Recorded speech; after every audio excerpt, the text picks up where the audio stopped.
A'udzubillahi minasyaitonirrajim. Bismillahirrahmanirrahim. Salah satu legasi atau warisan dari Ibnu Sina yang menarik menurut saya, dia membuat menyusun struktur berpikir ya. Jadi berpikir itu ada strukturnya, ada susunannya, ada batu-batanya.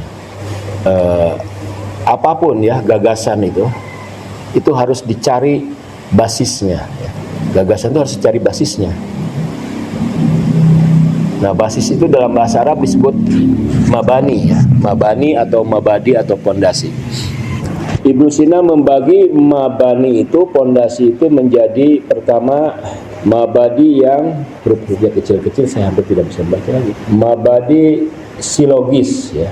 Jadi mabadi ini dikatakan sebagai hal-hal yang kuat. Mabadi misalnya ada yakiniyat ya, ada maznunat, mashurat, ada wahmiyat, musalamat, makbulat, musyabahat, mukhayalah. Yakiniyat itu yang yakin. Kalau dalam bahasa logika namanya premis. Anda perhatikan ya, setiap ulama, setiap cendekiawan itu ketika mengklaim itu dia ada yang menyembunyikan premisnya, ada yang tidak. Cari premisnya. Premis itu modal dasar. Sebagian orang mungkin menyembunyikan premisnya karena premis itu modal. Kalau ketahuan modalnya, nah kan ketahuan dia kualitas berpikirnya. Ya, banyak orang kan mengklaim A, B, C, D ya. Ini begini. Tapi apa premisnya? Nah, premisnya itu bagi-bagi, ada yang yakiniyat ya, ada yang maznunat, ada yang mashurat dan sebagainya. Nah, premis yakiniyat itu premis yang paling kokoh, paling kuat. Yakiniyat itu diantaranya misalnya badihi. Yang badihi, yang aksiomatik. Ya. Nah, itu yang paling kuat ya. Tapi tidak semua orang bisa mengetahui yang badihi itu.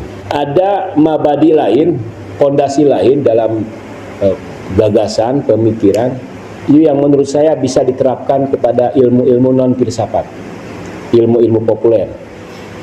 Ya. Misalnya, yaitu maznunat, proposisi yang diterima karena mengikuti persangkaan. Ya. Jadi tidak selalu orang itu berdasarkan pengetahuannya mengikuti pernyataan itu, mengikuti statement itu, tapi hanya berdasarkan persangkaan. Misalnya adat tradisi yang baik ya, berdiri untuk menghormati, ya kan, berdiri untuk menghormati. Ada sebagian adat kan kalau untuk menghormati itu dia berdiri. Jadi itu adalah fondasi yang dibenarkan oleh umum, seperti mengulang-ulang perbuatan yang sama itu bisa membosankan. Ada lagi misalnya mabadi infial, karena diterima oleh umum seperti bereaksi jiwa. Jadi jiwa itu bereaksi ya. Kalau ada orang miskin kita menjadi tersentuh. Kalau ada orang yang menderita kita menjadi iba ya. Nah, itu bisa jadikan premis-premis untuk menyusun. Misalnya kita mau menyusun berpikir itu kan harus logis, harus berdasarkan dasar, fondasi. Nah, belajar dasar-dasar ini belajar ke Ibnu Sina ya. Ibnu Sina itu 7 tahun sudah hafal Quran ya.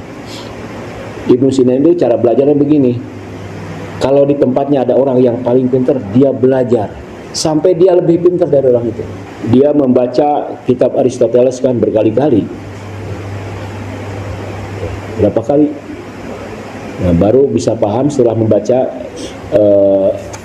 tulisan filsuf yang lain, yaitu Farabi. Ini jadi struktur cara berpikir kita, menulis kita itu harus runut, harus koheren, harus logis. Nah, demikianlah ya pertemuan kali ini. Wassalamualaikum warahmatullahi wabarakatuh. Waalaikumsalam warahmatullahi wabarakatuh.